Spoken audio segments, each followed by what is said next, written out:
Religious Liberty Weekend. My name is Jeff Bromley. I think most of you know that, but in case you don't, welcome you. And am I welcoming the people that are streaming now? Because the light is red. Okay. I think the red and green light on the camera has no significance whatsoever. So we're welcoming the people that are watching us as well. And I noticed last night when I checked, the number of people streaming was about 4 or 5 times the number of people who were here. So I'm excited to see this many people interested in the subject and the panel, and even more gratified to know that many are watching from the security of their homes. We're going to have a great conversation this afternoon, but before we get started, let's bow our heads for prayer. Father in heaven, thank you for the freedom that we have in you, the freedom that you have given each of us, whatever our faith, whatever our belief system, just because we are human. And we pray that you'll be with us this afternoon as we explore what that really means. How do we live with one another in community, respectful of each other, and yet with fidelity to the things that matter most to our core being? We pray all this in your name. Amen. We have a very distinguished panel, and my job today, you can grade me at the end. If I talk too much, I get an F. So I'd like you to feel free to give me an F, but I'm going to try to avoid getting an F by just prompting our panel to have a conversation. And we had an idea at one point that if you had questions, you could write them on a piece of paper. If you find a piece of paper, I think we have some, you can pass them up here, and I'll decide whether we can squeeze in some audience questions as well so that you can participate. But you got to write them down. If you can't do the work to write it down, well, we're not going to ask your question. We might not ask it anyhow, but all right, without any more talking, so that I don't get an F, I'm going to ask the panel to introduce themselves. Each person give us a little bio, and then I've already got my first prompt for you. Mark, let's start down on your end. Let's start. Can you hear me? Good. My name is Mark Bueller.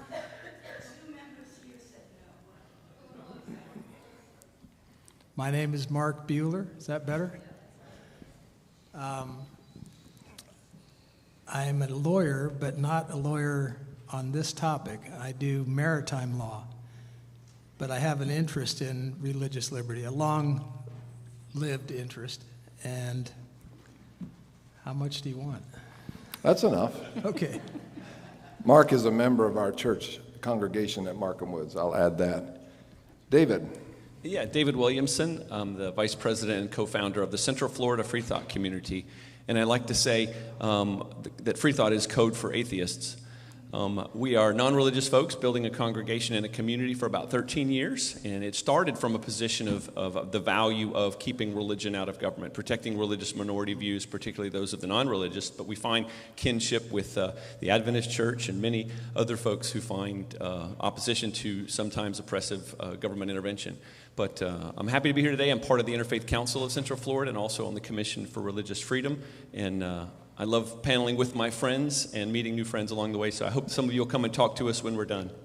David, I met you through Jim Coffin when he was running the Interfaith Council. Can I just interject with a question? If free thought means atheism, why don't you just call your group atheism? It doesn't market as well. Oh, okay. Okay, an honest answer. Dr. Hunter, we're really honored to have you here. Oh, thanks. I'm Joel Hunter. I came into the ministry about 55 years ago out of the civil rights movement, and have always had a heart for those who were being left out. And so I'm glad to be a part of Central Florida for 40 years. And I'm now the pastor of Community Benefit. It's a Jeremiah 29:7 ministry out of Action Church, but I'm also the chairman of the Central Florida Pledge, which involves leaders from every sector of our city to make sure we treat each other with respect, especially those with whom we disagree, and stand with any group that is being attacked for who they are or what they believe. Dr. Hunter, you have pastored in this community a long time. Of the 55 years, how much of that has been in Orlando? The whole time? No, 40 years. Yeah, I've been here 40 years and came down to this little rat-infested roller skating rink just down the road in Longwood and kind of stuck around. Yes. Dr. Hunter has been a good friend of our community, to say the least, a leader, a pillar in our community. Rabbi Jackson, welcome. You've been here far fewer years. Tell us about yourself. Thank you. I'm Rabbi Rachel Jackson. I serve at Congregation Reform Judaism, and I have been here far fewer years. I've been here about 2 years, so still getting to know Orlando and our beautiful, diverse community that it is, and I am excited to be part of this panel and sort of share what I consider a minority view. All right, very good. Thank you. Now, Bill, we weren't sure about having you on the panel. Bill joined just at the last minute. We wanted to hear, a little from Bill before we invited him up, but we thought he did pretty well this morning and last night. And you've already been introduced to most of these people, but give us a short bio, and thanks for jumping on the panel at the last minute. I do things for my friends, Jeff. Thank you. I retired last July as the Director of Government Affairs for the Seventh-day Adventist World Headquarters. That put me in the job which I had been drooling about for literally 50 years. In 1973, my dad took the family to Washington, D.C. during the Watergate hearings, and I instantly fell in love with the entire environment. And in all my career, I had kind of kept hoping that church leaders might someday tap me to work on Capitol Hill as their representative. But there were always attorneys and others much better trained and prepared. Finally, they did ask, and it was the wonderful capstone to my 46 years of working as a pastor and an editor for the Seventh-day Adventist Church. All right, thank you, everybody. First topic for discussion. I want to acquaint the audience with an organization called the United States Commission on International Religious Freedom. They have a website. The initials are USCIRF, and one of the things they do, it's an independent United States agency funded by the government. USCIRF.gov, if you're interested. They publish a report every year on the state of religious freedom around the world. And I want to read the panel a couple of things, and then I'm going to have a question for you all to discuss. The report for 2025 starts with a story from Nicaragua. Nicaragua's Ortega Murillo regime has increasingly sought to stifle dissent. It has harassed, arrested, tried, and deported numerous members of the Catholic clergy, leaders of the country's largest religious community. It has used intimidation and manipulation to force into exile leaders of the indigenous Moravian Church. It has arrested members of the Mountain Gateway Ministry, including U.S. citizens. The regime has permitted violent attacks on houses of worship, including an arson attack that destroyed a 400-year-old crucifix inside the Chapel of the Blood of Christ in Managua. That's Nicaragua. If you thumb to the back, you can find episodes of religious oppression in Algeria, Vietnam. They publish a list of countries of particular concern. Let me just read you some of the most egregious offenders in the space of religious liberty. Afghanistan, Burma, China, Cuba, India, Iran, Nicaragua, I just read, Nigeria, North Korea. There's a list of about 15 of the worst offenders. Then there's a middle list, special watch, and then there's non-governmental entities. And before I ask my question, let's hear from our last panelist. A short bio, just a thumbnail about who you are. Hello, everyone. I'm Dr. Kermani. I am the imam at the Masjid al-Hay, which is in Sanford, Florida. I hope all of you are able to visit. I see some familiar faces that are regulars. Fortunately, one of my favorite preachers, Pastor Doug, is a regular there periodically. You guys are so, I think it's a true opportunity to hear him talk. I actually, believe it or not, listen to his lectures, and I find them incredibly enlightening. But it's supposed to be about me, I guess, so I'm just here to listen, observe, and perhaps contribute in whatever way I can to this conversation. Thank you. We're certainly glad you're here. All right, panel, revert to what I said, and my question is, what is it about religious belief that inspires governments to feel so threatened by it and to be so quick to oppress religious belief? There was a lot of different religious beliefs in this report, not just the more commonly understood faith. Comment on that and talk about that a little bit. What is it about these core beliefs that triggers such controversy? Who wants to start? And then after that, you're on your own. Joel, why don't you start for us? All right, I'll be glad to.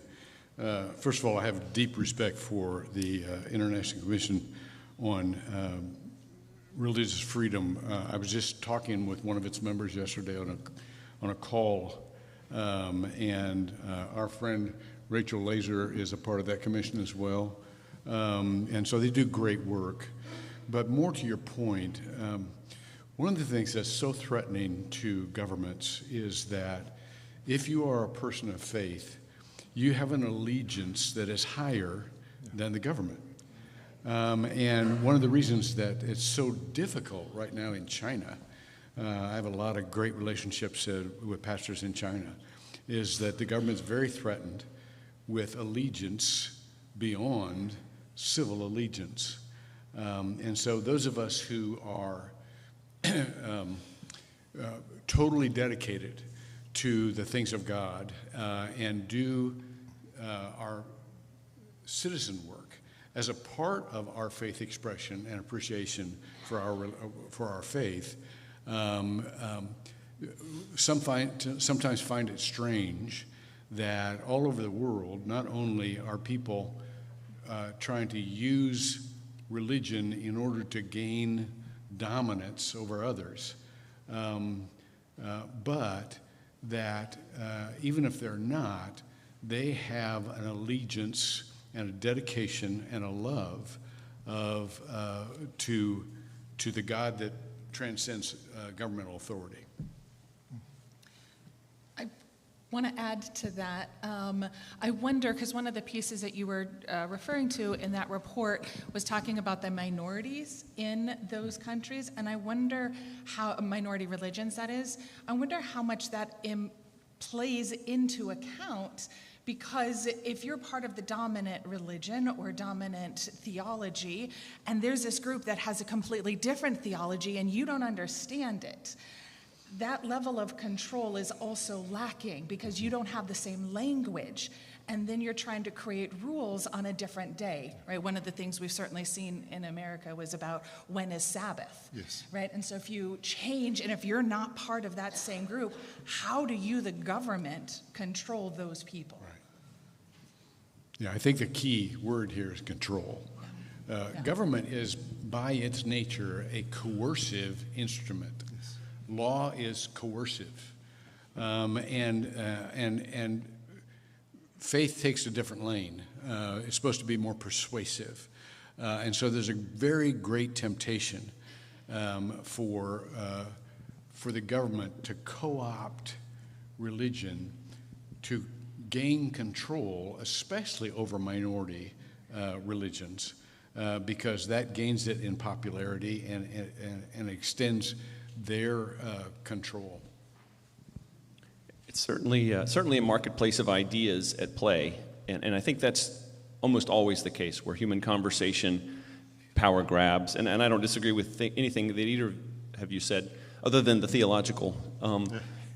But the marketplace of ideas can be violent when extreme power and immoral acts are part of that competition. So it just seems to me, from the little that you've said and what I've heard myself, that that the power grab in a violent nature is what's really happening here. They're looking for their own interests and trying to depress those of others. So the tension that you're talking about, I think, is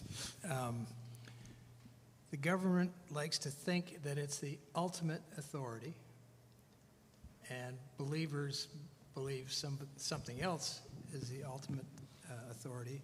And just like Dr. Hunter said, the government is frequently trying to co-opt religion, but the dominant religion is frequently trying to co-opt government for their purposes. It's true.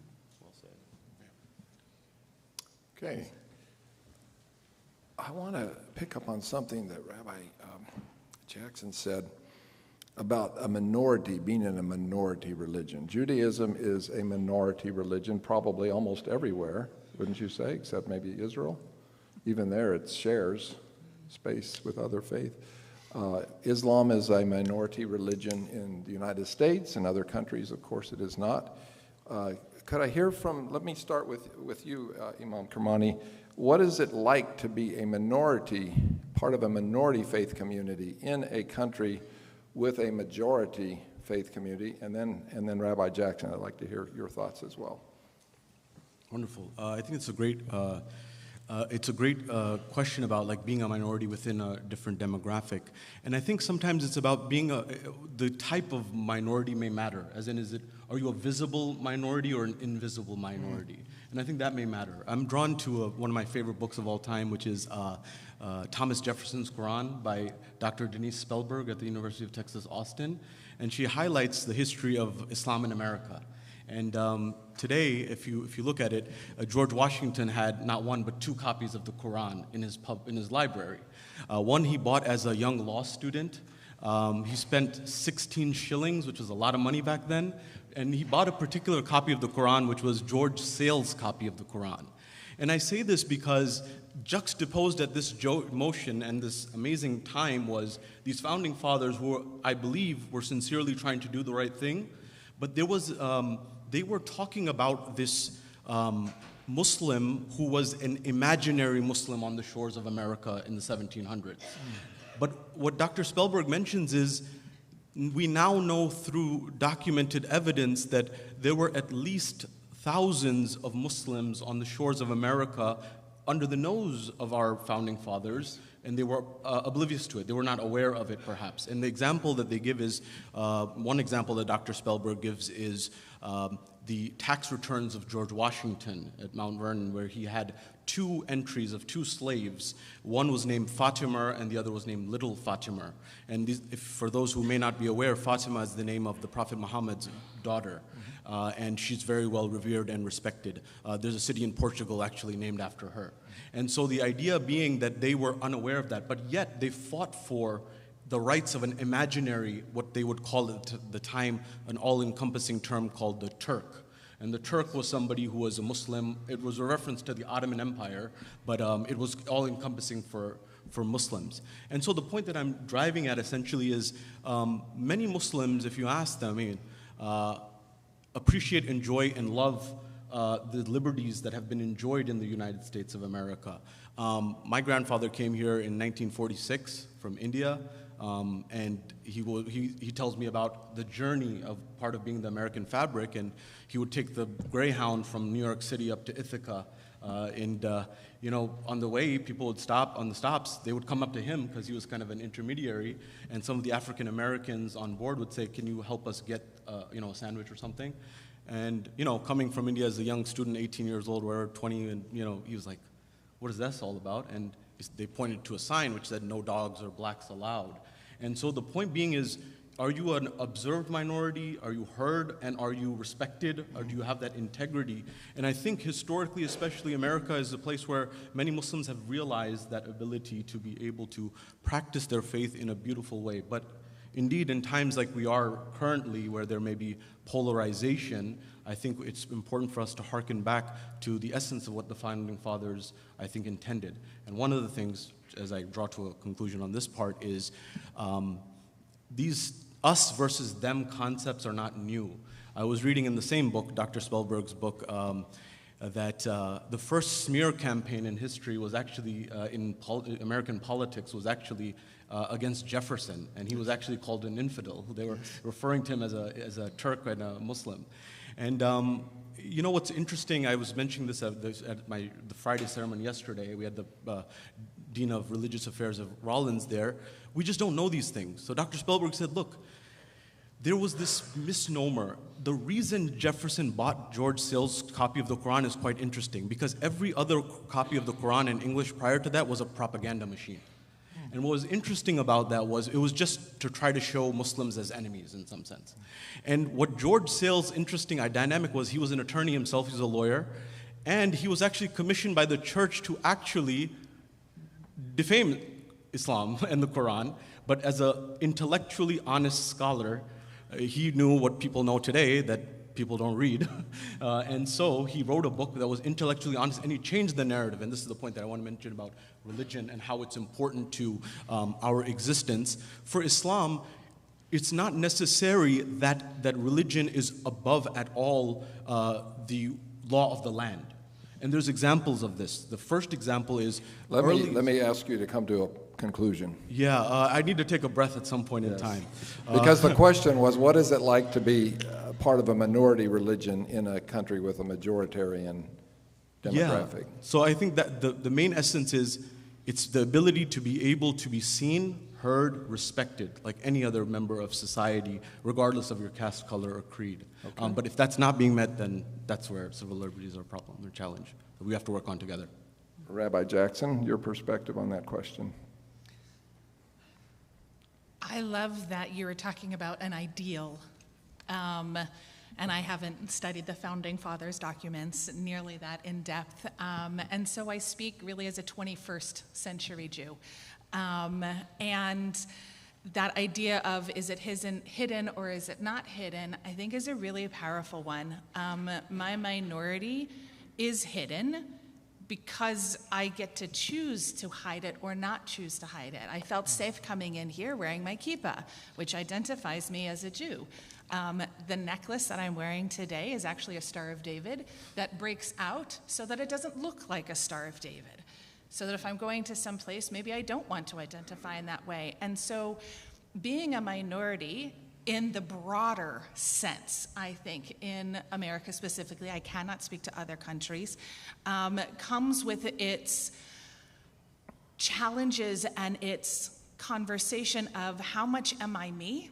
And how much am I okay being me? And how much am I being on sort of eggshells or holding my breath because I don't know if I can be me in front of you, and is that okay? And again, I speak of the person who can hide if I so choose, but as we know from populations who do not want to choose, it is really hard to then suppress one's self. And the idea that we walk around being suppressed is hard. And may I add one thing? Is that okay? Okay. Yeah. You haven't hit your... Yeah.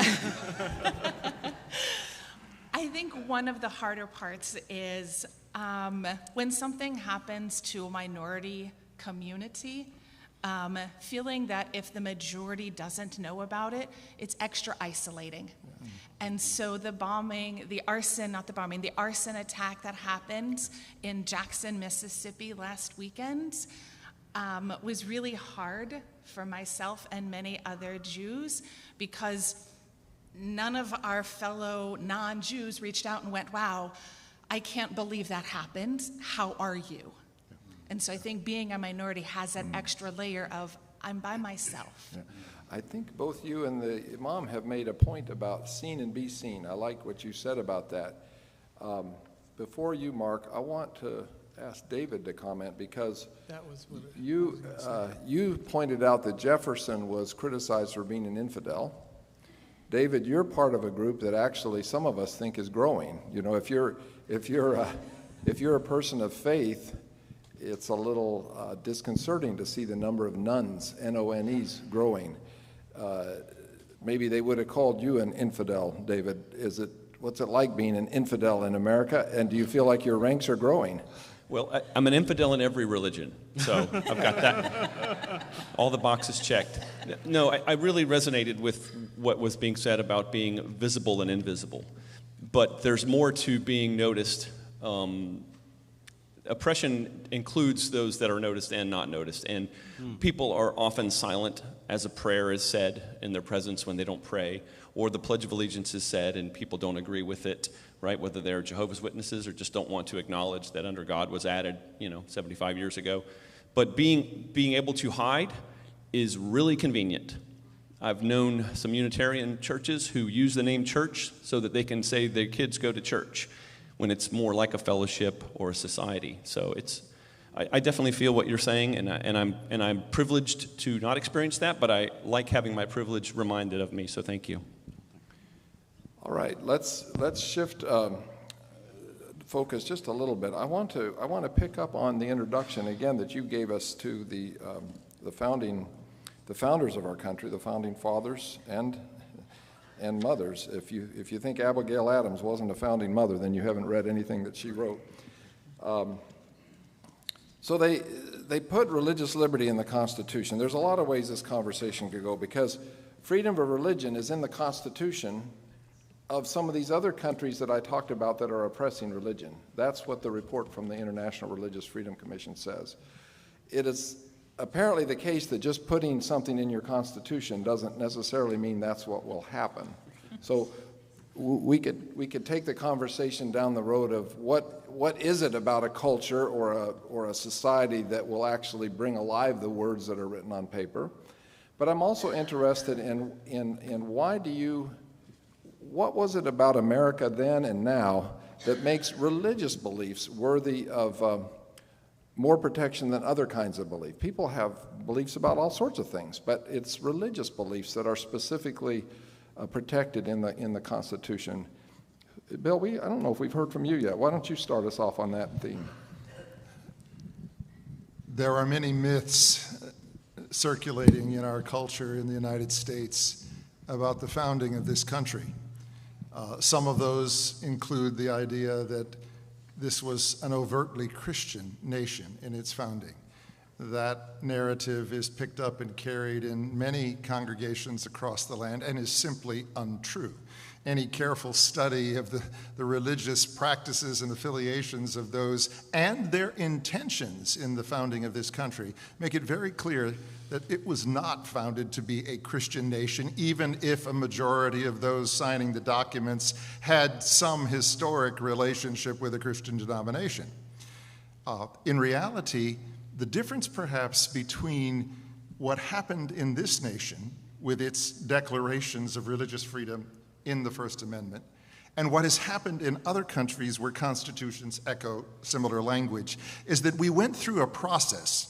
And if you study it, it was a long and frequently tortured process of discussion and dialogue and argument and ultimately consensus to come to at least an initial meaning of what those phrases meant. It was a shared consensus across a much smaller population. And what we've struggled with through the 250 years is, do we still have that consensus gathered around the central ideas of treating each other with the respect that comes from acknowledging differences, acknowledging conversation and dialogue as the primary groundwork of the American experience? Every time we move away from dialogue, every time we move away from conversation, every time we move toward dictates and commands, we see minorities and other pockets in our communities oppressed, marginalized, harassed, and in many cases actively mistreated. What we're asking today is that consensus from the 1780s and the founding fathers and the Constitution, is that consensus still intact? Many of us devoutly hope and pray that it is, not just for our sakes, but for the sake of everyone, of whatever belief system or none. Let me hop in here and say that's a really good way to phrase this. And my answer would be, it's only as intact as we practice it in our current circumstances and relationships and community. I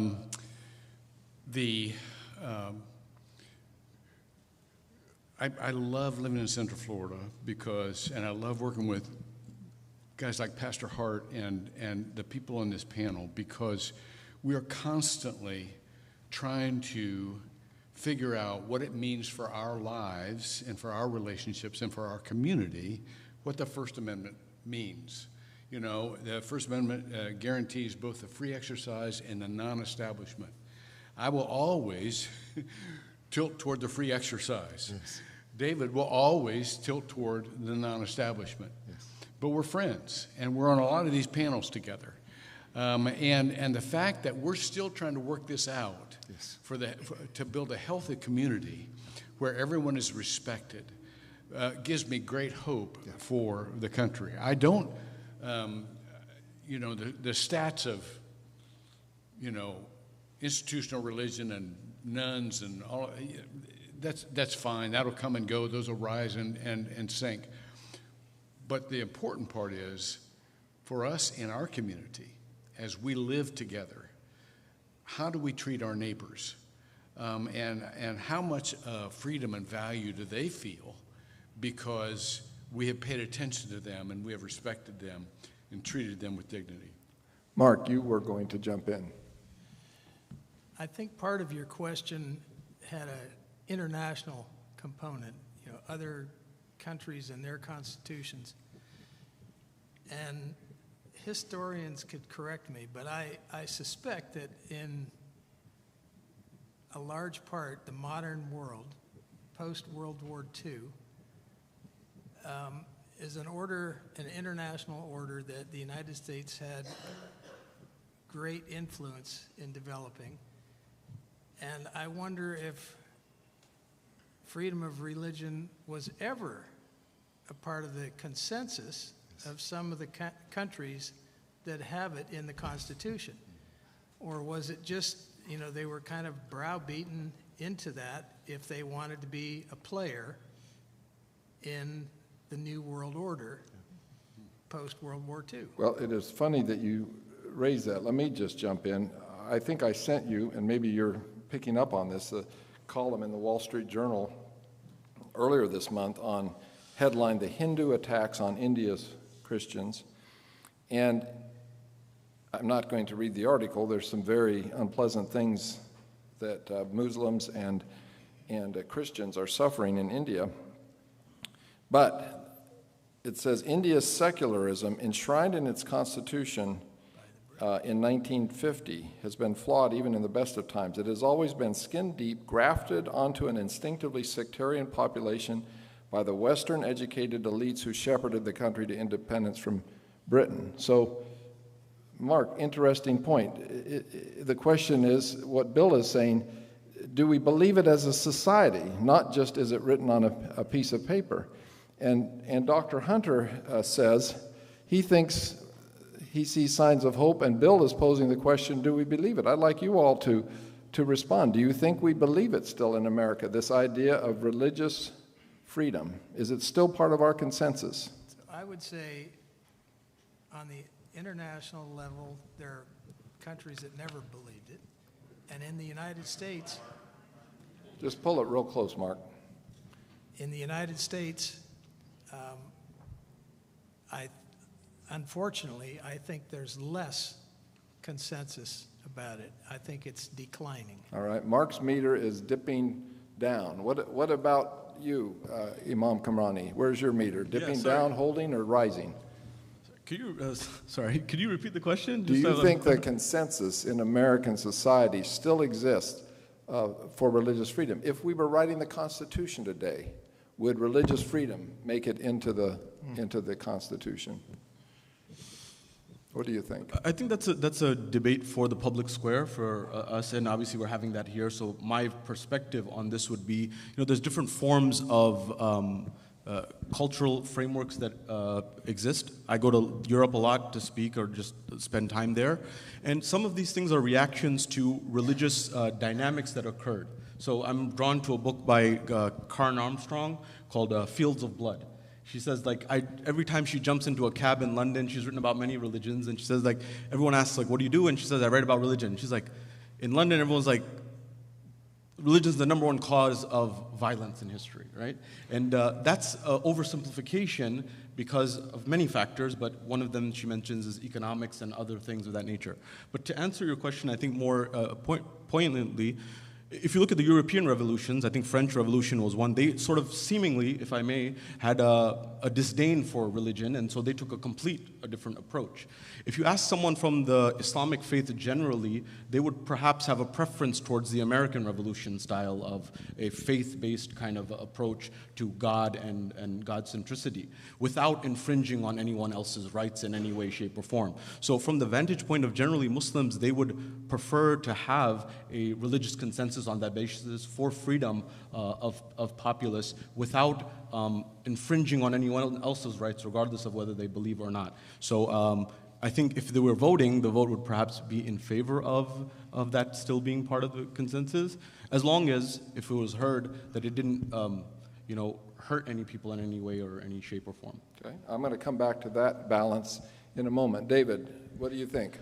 Yeah, I think if our founders had confidence in the consensus, we wouldn't have needed the Bill of Rights. So I don't know that a consensus ever existed. I'd like to think that the people that I spend most of my time with agree with that, but based on people's perceptions from media, the media itself, and others, certainly the loudest voices, particularly on the religious right these days with the rise of Christian nationalism, I'm scared to death of somebody reopening the Constitution to start amending it again. But yeah, I don't think we need consensus with the Constitution, but wouldn't it be nice if everyone understood what it was like to live in the shoes of others?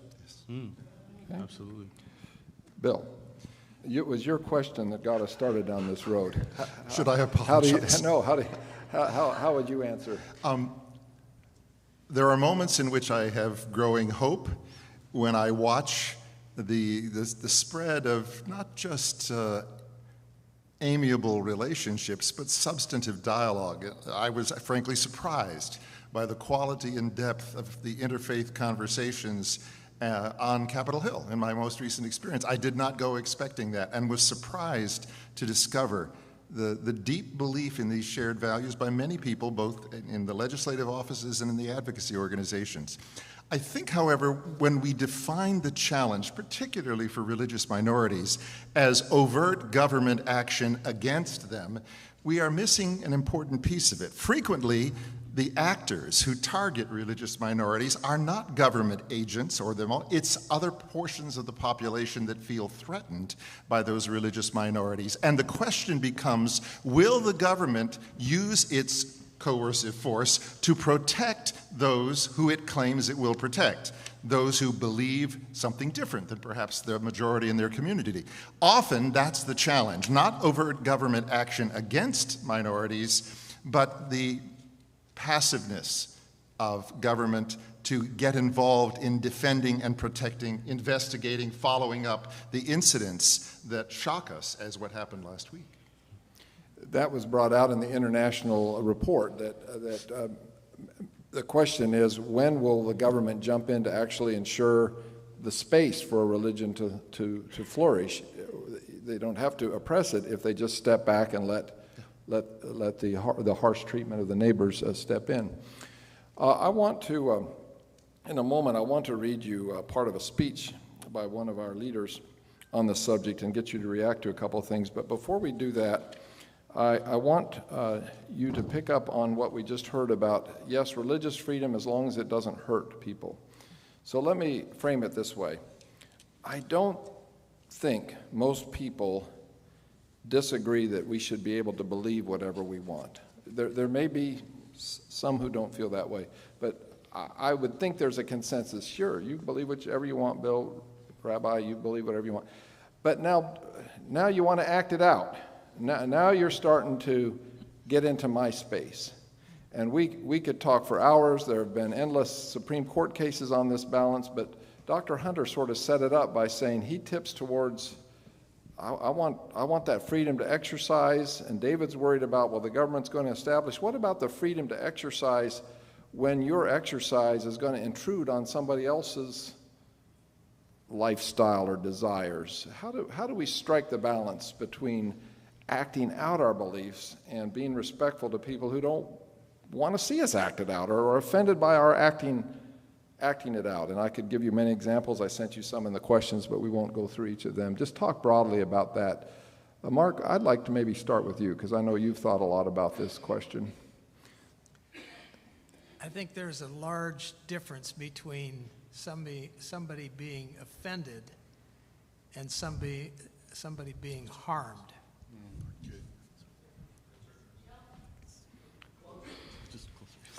You can't get friendly enough with that mic, Mark. I think that's what they're saying.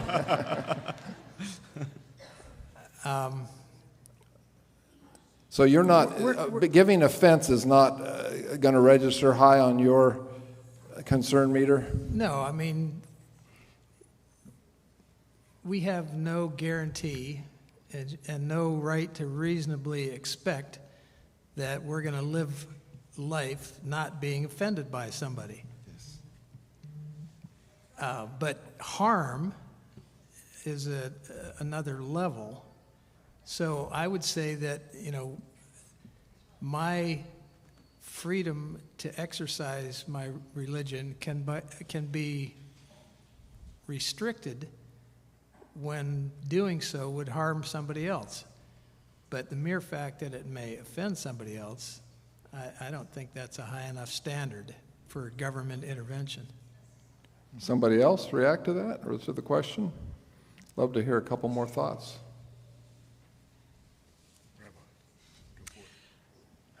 I completely agree that there is a marked difference between oppression and harm, and I don't like that, right? I think that we're a little sensitive to, I have to like everything that I come into contact with, and I have to agree with everything that I have to come in contact with. But then that narrows our space significantly, and we're much more likely to be offended if we have to then agree with those things that we come into contact with. And I think this is true not just for religious liberties, but for other places of just being a citizen of a country, of a place. And that we most certainly have to understand what we experience in light of actual persecution and in light of actual oppression. And so when we use our language, especially here in America, we must do so with ultimate care so that we don't blur those lines of what you just did irritated me versus what you just did infringed on my rights and harmed me. David? There's certainly a distinction to be made here between how the Establishment and Free Exercise Clause rights and restrictions apply to people versus government. And I think this is what's missed a great deal, and you alluded to it when you talked about our values across those two clauses. The First Amendment is there to prevent government from doing things, not people, right? So I can be offensive and offended to other people, but when the government steps on those rights, that's when those kick in, right?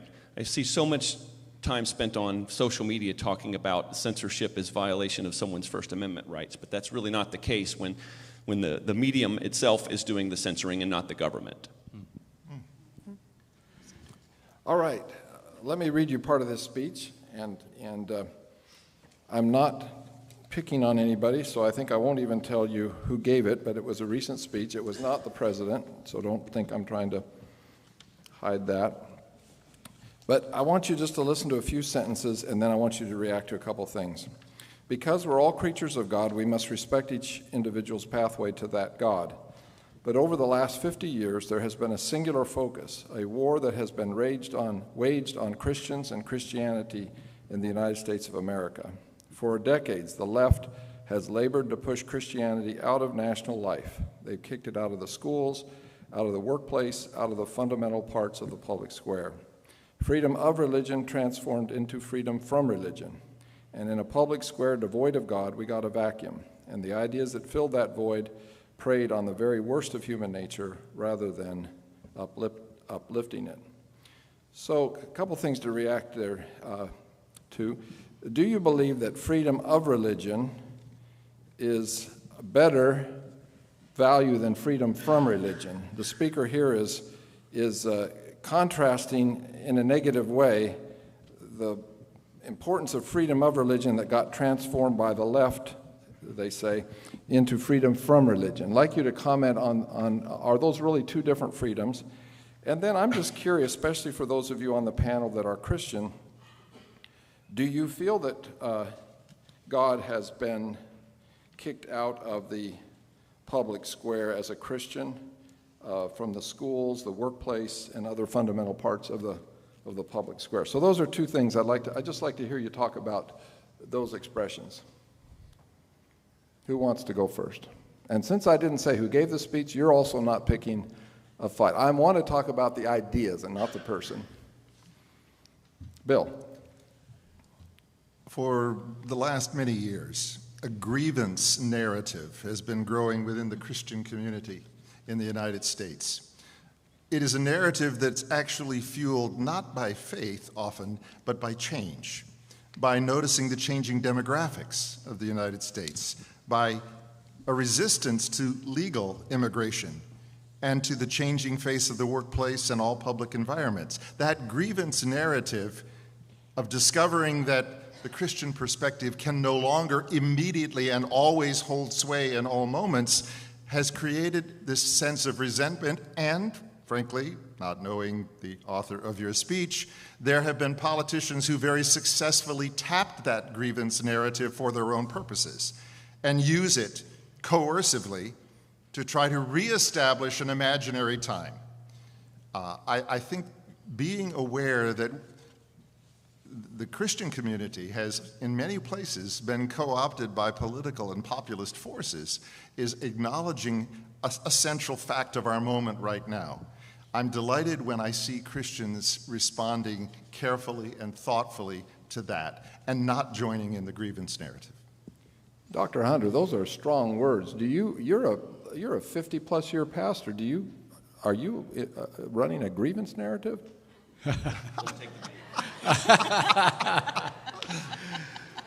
Quite the opposite. I think there's a strong nostalgia for how things used to be when we prayed in school and when, everybody was safe. And I would caution us against trying to resurrect those days because those also were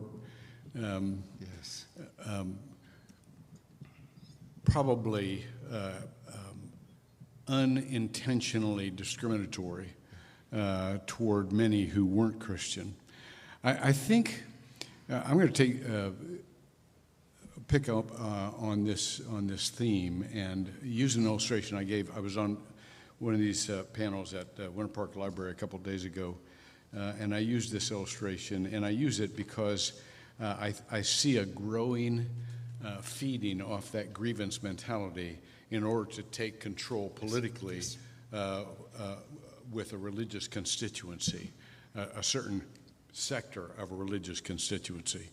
Some of you know, most of you don't, I was President Obama's spiritual advisor for 8 years. And most of what we talked about was not politics. It was his personal faith. It was his family. It was, how you bear the weight of that kind of responsibility. And he came to Christ late in his life, and so I wrote devotions for him every week. But when he came out for gay marriage, he called me. It couldn't have been 2 hours later. And I'm driving down 1792 with my wife, and I'm passing Winn-Dixie, and of course, you know how this goes.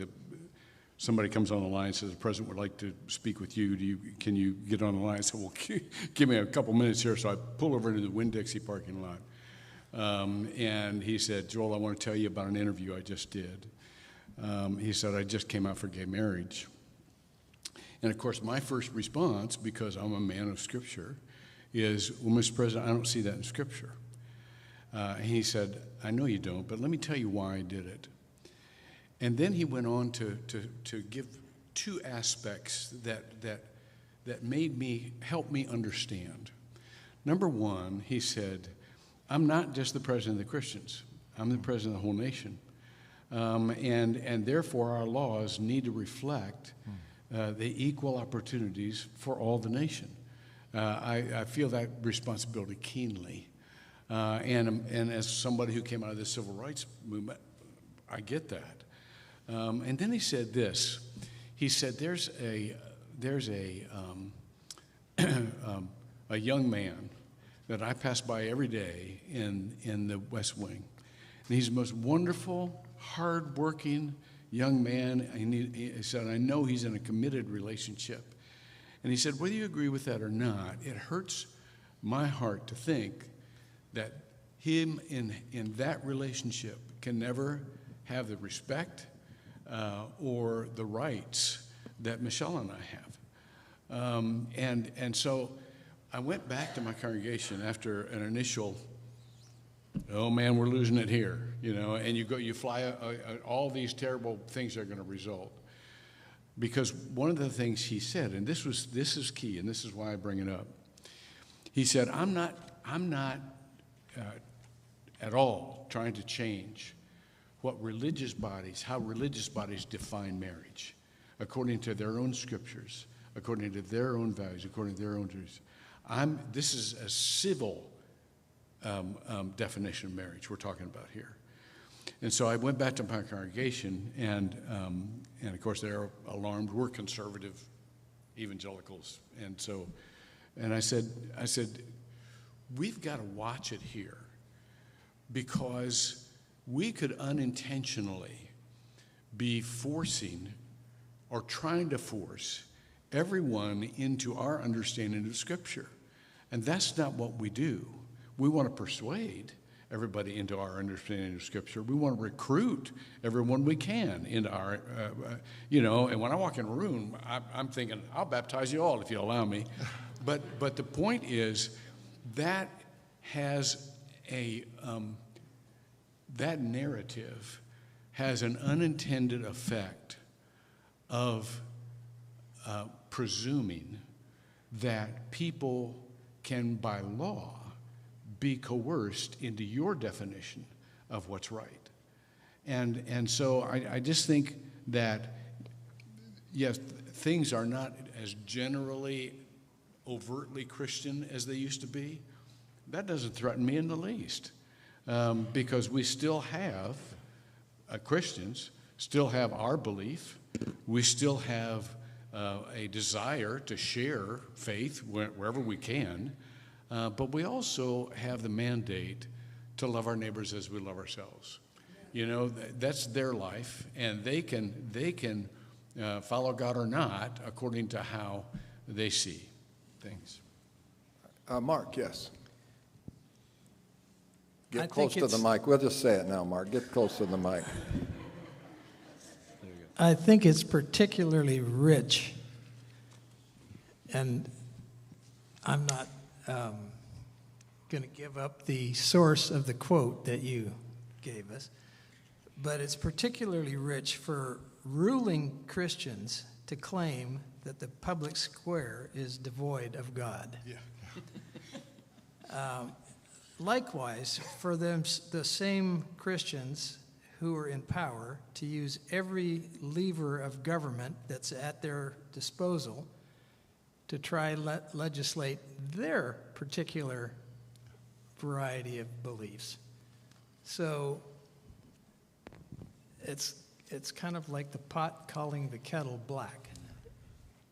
Okay. And if I can just go and tell you what I really think. Yes, please do, Mark. I wish you would stop holding back.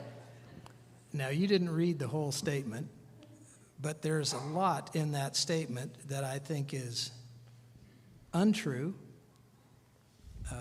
misrepresentations, opinions, and when it's in a public speech, when you don't have time to dissect it, it may sound like a good soundbite, but if you have the time to analyze what was said, you can just tear it to shreds. Okay. Because it's really just deception. That's All why right. rhetoric works. Rhetoric works that way without an opportunity to have a balanced discussion. But I would ask the question on freedom from religion. That's what I wanted you to comment on. Is Yeah. freedom from religion Yeah. worse, a lesser right than freedom of religion? So hopefully I'm going to blow some minds here. Okay, do it, All right. David. Can we Do it. have free exercise with an establishment of religion? So can we be free to have our own religion without being free from the religion of the state or other people? We can. So you're saying that if we have a government that has established a religion, that we can be free from that religion? No. So we can't be free to practice religion if the government is telling us how we should practice religion. So that's why I am our organization is a chapter of, and I'm a supporter of, and an advocate for the Freedom from Religion Foundation. And I know those words are different to hear, but the rhetoric around this is quite bold. There can be no freedom of religion without freedom from religion. The Establishment Clause comes first for a very good reason. David, why don't we test that a little bit? There are European countries that have established churches and yet diverse religious communities. We could comment on that. There are certainly Muslim countries that have effectively established faiths where proselytization is very difficult for others. Is it a good thing for religion or a bad thing for religion when the state steps up and helps? Joel, where would Christianity be without the emperors that forced it on the soldiers and marched them through the rivers and baptized them? Where would Christianity be without the conquistadors that forced Catholicism in South America? Why isn't, at the end of the day, where would religion be without a little force? I heard once this saying, Christianity thrives in oppression, but it weakens in power. And I believe that's true. I believe that's true. We started out as the oppressed. We were, first 3 centuries, we were outlawed. And that's when we thrived. And when we took care of people because that was the right thing to do, not just Christians, but everybody. And so I think that anytime Christianity is in power as Christianity, we need to really beware. Rachel, how do you feel about the role of government and faith? Has that been an issue in the Jewish community, or not something that has been front and center in thinking? I have no poker face. I'm sorry. Well, we're not playing poker. Rachel, we're not playing poker.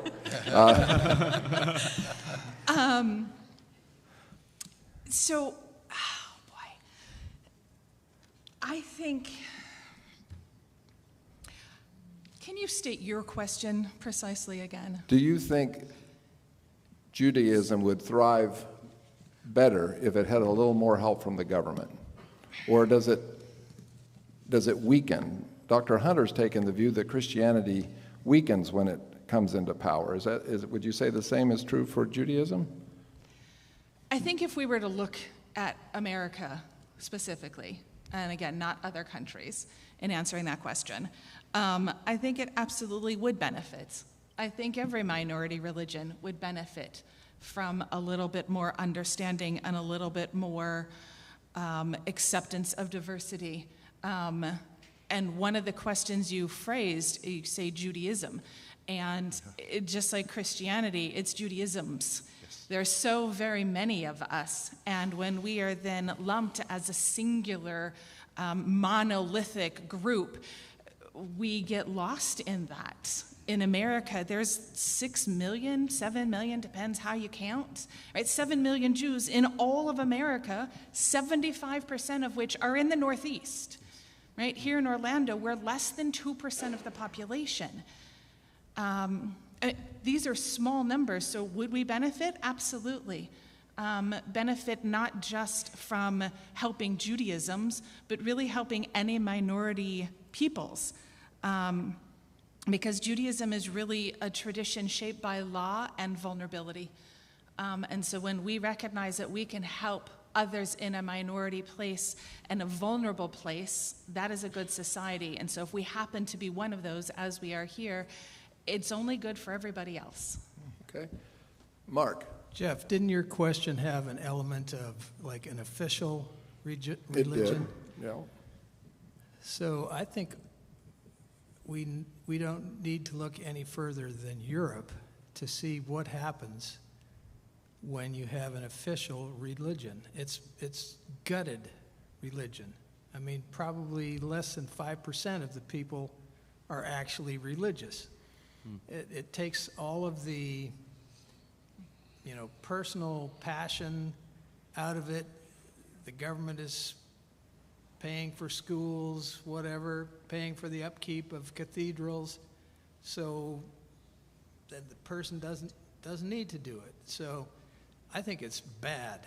Okay. For government to to impose a particular religion. Let's go to the imam. Just as Judaism, there's lots of different faith strains within Islam, and And it finds expression, as you say, historically in America. It finds expression in other parts of the country as a majority religion. From your perspective, does the role of government in promoting it have any impact on it, positive or negative? Or would you say the government promotes it in places and not in other places, and you see a difference in the fervor and the voluntary embrace of it? Yeah, it's a great question. From the vantage point of many Muslims, I can't, of course, speak for all of them. I think the same way there's many Islam's perspectives and vantage points, just like Judaism and Christianity. You would find evidence in the history of Islam to actually favor no state religion. For example, it may be interesting to hear, but most Muslims don't actually agree with the form of Islam that's in a country like Saudi Arabia, for example. They don't agree with the form of Islam that's maybe even in Iran or many Muslim countries. Much like in Europe, it was used as an instrument for power, that is also the case in those countries. For example, there's no notion of kingdoms in Islam. In fact, our historians say that Islam went from a democracy towards kingdoms, where the West went from kingdoms to democracy. And it was an unfortunate reality, but there's a really good book you can read. It's called Saudi Arabia, and it talks about the history of why that form of Islam was imposed in Saudi Arabia to keep the power in power, to keep the people in power in power. So what I mean by that is, I'll give you precise examples. The reason Islam exists, the early Muslims were persecuted, Prophet Muhammad and his followers, to the point that he told the first early Muslims who were tortured by the pagan Arabs to flee, to migrate. And he told them to migrate to Abyssinia. And in Abyssinia, there was a Christian king by the name of Najashi, was his title or name. And the Prophet said he has a kind heart, and he's someone that is reasonable and loving. And so they went and they recited the chapter called Mary. There's a chapter in the Quran called Mary. A lot of people also don't know that you can't understand the Quran if you don't understand the Bible, because you don't know the references in the Quran from the Bible. And so there's references to David, Goliath, Moses, Abraham. None of those you would in fact, the most mentioned prophet in the Quran. I say this because people have never read the Quran, but they have a lot of opinions about the Quran. The most mentioned prophet is Moses, believe it or not. Anyways, in this context, when it comes to this dynamic, he went there and they recited the chapters. Prophet Muhammad's cousin, Jafar Tayyar, recited the verses of chapter of Mary, where, by the way, it mentions the Immaculate Conception, which Muslims believe in as part of faith. And there were tears in the eyes of Najashi, the king, and he drew a line in the sand, and he said, there's only this much difference between the religion of Muhammad and myself and our religion of Christianity. And they gave amnesty and sanctuary to the first Muslims. And there probably wouldn't be an Islam today if it weren't for a Christian king, so to speak. But the point here is, there was never an assumption, promotion, or anything of those Muslim migrants in Abyssinia to convert, revert, or any imposition on that religion or that faith, that society. Another example of this is Ali ibn Abi Talib, a great book if you're interested. The Prophet's Heir, H-E-I-R, by Yale University Press. It talks about the second in command, or after Prophet Muhammad, who led, and one of those people was Ali ibn Abi Talib. And he sent his governor to be the ruler of, at that time, what was Egypt, and he wrote a letter to him. And it's in a book called Peak of Eloquence. And he said, the United Nations has recognized this, and he said, look, this is how you're to lead. Make sure that you understand that every person in your subject, first feel love of them, of your subjects, in your heart the way you expect God to have love for you. And there's no reference at all in that text at all explicitly to the Quran whatsoever. And what scholars say is, what's interesting about that is because Egypt at that time predominantly was Coptic Christian. He was sending a Muslim ruler who by religion was Muslim, but he had no right to impose that faith on the people there. So the short answer would be, true Muslim scholarship would actually err on the side of religion being separated from the panels of government and providing people with their religious freedoms. I'll bet that there might be nobody in this room that knew that. Thank you for sharing that. All right, we've been going an hour, actually more than an hour, and there's certain people here that I won't name, Doug, Mark,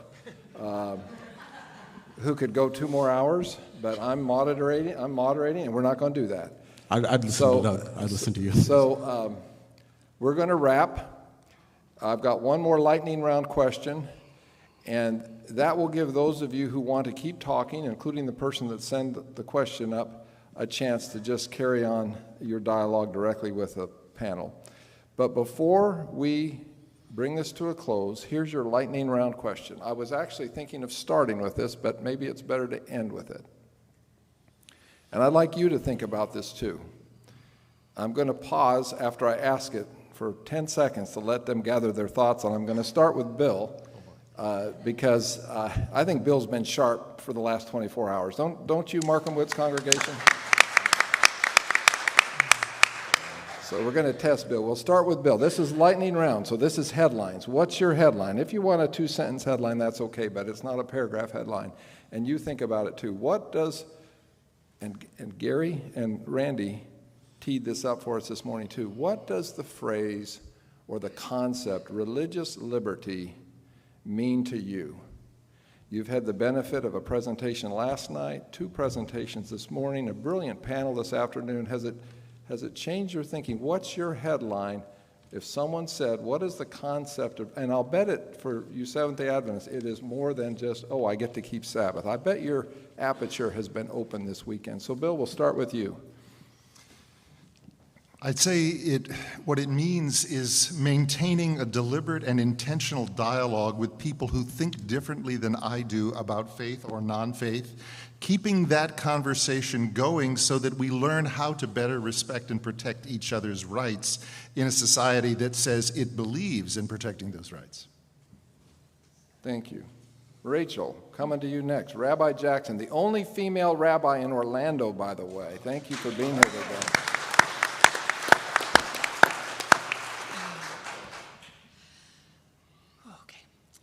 I think religious liberty is that in a truly free society, which is what we're talking about, people don't have to agree in order to belong. They only have to be protected. And from our perspective, societies are strongest when governments make room for multiple paths and not when they bless solely one of them. I think we need that in a refrigerator magnet or something. Yes. Yes. Thank you. Dr. Hunter. I'm not sure I have much more to add to that. I just think that true faith can only thrive in an environment of pluralism. First of all, because religious liberty means I'm free to learn from you, and I can understand more about God if I listen to you and what you understand about God. And the second thing is that, just as it says in the Great Commandment, love your neighbors, you love yourself. If I'm only thinking of my religious liberty, that's not liberty. Liberty doesn't come until my neighbor has liberty. So. All right. David. Yeah, I got to switch gears because you stole my thunder there. But I'll say religious liberty isn't about protecting religion. Religious liberty is about protecting people who are being punished based on their beliefs. Not for their belief, because I don't have a religious belief, so to speak, but based on their beliefs. Mark. So mine is maybe a little bit, a few more elements. To me, religious liberty means the freedom to believe, to advocate for, and practice my religious beliefs as long as I'm not harming others. It includes government neutrality and butting out of religion, neither favoring nor participating in or endorsing or imposing religion or attempting to impose religious, with government imposition of religious beliefs. So it's kind of like, it's got a lot of facets. A diamond with lots Like of a diamond, facets. yeah. Thank you, Mark. Very thoughtful. Last word, Iman Kamani. What does it mean to you? So there's a line. It's in. I came across in one of my readings on. It's in Urdu. I'll translate it if that's okay. Urdu is like it's spoken in India. It's a derivative of Persian and Sanskrit and stuff like that. And it's like it says, "Apne din ko chhoro mat aur kisi ke din ko chhero mat." And what it means is don't leave your religion and don't bother anyone else's religion. And so I think that's the heart of religious liberties, to live and let live. All right. Dr. Hunter, could you dismiss us with a benediction? Would you be willing to do that? I would be glad to do that. Let's stand. You've been sitting long enough.